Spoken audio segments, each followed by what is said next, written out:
After the last 3 years of acrimony, what Hoboken needs now is an attempt to cooperate and move this city forward. Instead, what we're getting in this legislation is argument for argument's sake. A first salvo fired by a vanquished opponent and her new allies on the council. Couldn't this council majority have given the city even an hour's hope that our elected officials would at least try to move forward together to build on common ground? No, instead we have this needless attempt to remove power from the mayor's office. I didn't think it was possible to legislate sour grapes, but this ordinance shows it is. It's been drafted based on assumptions and innuendo.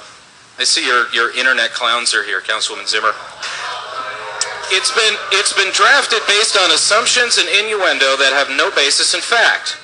The first is that this council president would somehow come up with better appointees than the mayor would.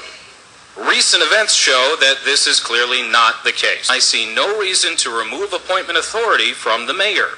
No reason, that is, beyond sour grapes. The city's mayor, Peter Camerano, in office only 3 weeks, was arrested this morning along with dozens of others. He's accused of taking bribes from an undercover informant in exchange for fixing real estate deals.